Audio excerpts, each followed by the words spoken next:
네, 안녕하십니까, 대작가입니다. 오늘은 오토바이 정비사가 욕먹는 이유, 이런 주제로 영상을 만들었습니다. 그 유튜브나 블로그 이런 데에 나오지 않으면서 그 정비를 잘 하시는 분들이 상당히 많아요. 그런데 간혹 튀는 정비사가 있어요. 예전 아날로그 시대 때는 좋지 않은 얘기나 이런 게 퍼져나가는 속도가 상당히 느리고 잘 모르죠. 근데 지금같이 이런 디지털 시대, 이런 디지털 시대는 어디 센터에서 뭘 했는데 뭐가 그랬더라 이러면은 그날 순식간에 그냥 다 퍼져버린다고요. 네. 좋은 점도 있지만 또 다른 한편으로는 정리되지 않은 이런 사실들이 많이 퍼져나가긴 합니다. 오토바이 중국 과정에서 이 51번 영상이 있는데 이 라지에이터 캡이 이 중요한 역할을 하는 뚜껑이다. 이런 영상을 이제 만들어서 이거에 대한 설명을 이제 했는데 이 영상에 달린 댓글이 재밌었어요. PCX는 단순한 뚜껑 역할만 한다는데 사실인가요? 이렇게 이제 저한테 질문을 줬어요. 이분이 이 영상을 보고 여기 오토바이 센터 사장한테 물어봤는지 아니면 옛날에 이런 일이 있었는지 그거는 잘 모르겠습니다. 좌우간 그 센터 사장이 이 라지에이터 캡 뚜껑은 단순한 그냥 뚜껑이다 이렇게 얘기했다는 겁니다. 자동차 정비하시는 분들은 이 라지에이터 캡이 단순한 뚜껑이 아니라는 걸 다 알아요. 왜 그러냐?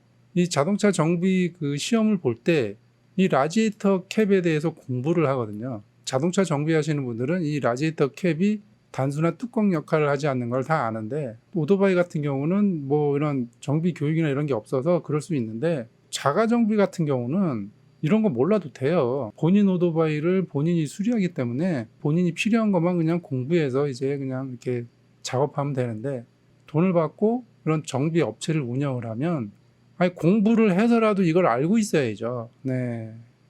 여기 써 있잖아요. 라지에이터 캡 릴리프 압력 1.1에서 1.4.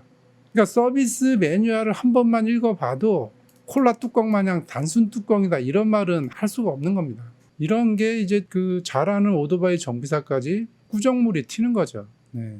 예전에 그 엔진 오일에 관해서 설명을 할 때 이 스쿠터 같은 경우는 엔진과 미션이 분리가 돼 있잖아요. 그래서 이 스쿠터는 자동차 엔진 오일 사용해도 무방하다. 이렇게 해서 이제 이 영상을 올렸는데 또 댓글에 센터 사장님이 엔진이 고장난대요, 엔진 수명 줄어든대요, 엔진 붙는데요, 이런 댓글이 또 주구장창 달립니다. 네, 이런 것도 이제 엔진 오일에 대한 이해가 조금 부족해서 이제 이런 현상이 나타나는 거죠. 이 전기 쪽은 더합니다. 이 전기 쪽은 더해요. 제가 이 2020년에 그 업로드한 영상인데 그 배달을 업으로 하시는 분들, 한겨울에도 이제 오토바이를 운행을 해야 되니까 배터리가 좀 약해서 시동이 잘 안 걸리는 경우도 있어요. 그래서 이 자동차 배터리, 경차 배터리를 장착해서 한겨울을 놔라 그러면은 아침에 배터리의 그 파워가 부족해서 시동이 안 걸릴 일은 없을 거다 해서 이제 경차 배터리를 장착하라고 제가 이제 영상을 만든 건데 여기도 또 이런 댓글이 많이 달렸어요.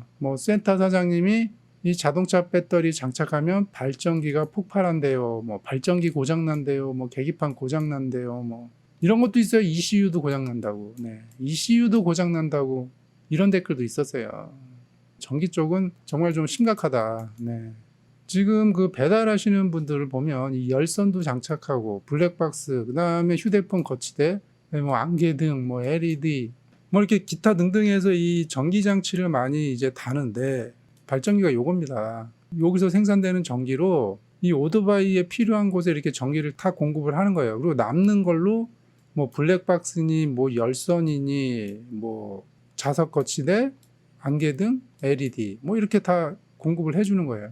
그 자동차랑 이 오토바이는 발전되는 방식이 달라서 자동차는 가변 발전이라서 필요하면 전기 생산을 더 합니다. 그런데 오토바이는 고정이에요, 고정. 가변이 아니에요. 그냥 순전히 이 회전 속도에 비례해서 전기가 그냥 생산이 되는 거예요. 그러니까 지금 그 오토바이에 필요한 전기를 공급하고 남는 전기가 얼마인지, 여유 전기가 얼마나 있는지 이것도 잘 모를걸요. 여기서 생산되는 전기가 얼마고 오토바이에서 사용되는 전기가 얼마고 남는 전기가 얼만큼 있는지, 여유 전기가 얼만큼 있는지 이것도 정확히 아는 분들이 드물어요. 그 다음에 이런 것도 있어요. 이 밸브 간극 조정을 하면 ECU를 초기화를 해야 된다. 스로틀 바디를 초기화를 해야 된다. 이 말도 안 되는 그 댓글 질문이 달려요. 스로틀 바디 초기화 해야 되냐. 어디서 들었냐고 그러면은 센터에서 들었대요. 센터에서. 네. 오토바이 센터에서 들었답니다.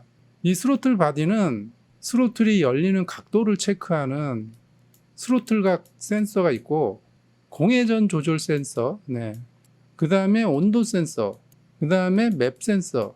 그래서 보통 이렇게 이제 보통 이렇게 네 가지가 스로틀 바디에 있는데, 여기 공회전 조절 센서는 액추에이터니까 요건 이제 아웃에 속하는 거고, 나머지는 온도 센서, 이 각 센서, 체크된 정보를 그냥 ECU로 그냥 보내는 역할만 해요.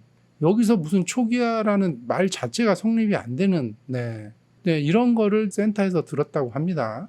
네, 요건 이제 실정비사들한테 좀 도움될 내용인데, 제가 이 중급 과정에서 37번 피스톤링 검사하는 그 영상을 올린 게 있어요. 의외로 오토바이 정비사보다는 이 자동차 정비사분이 질문을 주셨어요. 이렇게 모르는 거를 물어보는 거는 그 창피한 게 아닙니다. 네.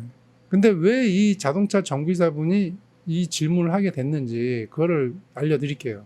이 영상에 보면 이 피스톤링 프리갭을 그 측정하는 게 나오는데, 이 프리갭을 측정하는 이유를 모르겠다는 거예요. 이 프리갭을 왜 측정을 하느냐, 이거를 묻는 거예요, 저한테. 근데 이 자동차 정비사는 왜 프리갭 측정하는 이유를 모르냐. 그 시험을 볼 때 범위가 너무 많기 때문에 자주 나오는 문제랑 답만 이제 많이 외우는 거죠. 시험에 이 자유갭 측정하는 건 나오지를 않아요. 시험에 안 나오니까 이거에 대한 내용이 없는 겁니다. 이 프리갭 측정을 하는 이유는 뭐냐 하면, 그 밸브 스프링, 밸브 스프링 예를 들어볼게요. 이 밸브 스프링을 보면 이렇게 밸브 스프링이 있으면, 밸브 스프링을 점검을 할 때 자유고를 측정을 하죠. 이렇게. 네. 밸브 스프링의 자유고를 왜 측정할까요, 이거? 네. 밸브 스프링의 이 자유고를 측정하는 이유를 알면 이 피스톤링의 프리갭을 측정하는 이유를 알게 될 겁니다. 그 시험 볼 때는 시간도 그렇고 범위도 많고 이러니까 이제 문답만 달달 외우는데, 본인이 기술자나 엔지니어로 존재를 하려면 시야를 좀 더 넓힐 필요가 있죠. 오늘은 이제 오토바이 정비사가 욕먹는 이유 뭐 이렇게 해서 이제 좀 사례를 몇 가지를 들었는데, 이 오토바이 정비사도 잘하시는 분들 많아요. 그 자동차 정비를 하다가 오토바이가 좋아서 오토바이만 정비하시는 분들도 있어요. 유튜브 블로그 이런 거 활동 안 하고 조용히 그 정비하시는 완전히 기술자, 순전히 기술자, 뭐 엔지니어, 이런 분들이 꽤 있어요. 그런데 이렇게 간혹 이제 이런 분들이 오토바이 카페 이런 데서 또 한두 번씩 질러주면 같은 업계에 있는 정비사 분들까지 도매급으로 그냥 넘어가는 거예요.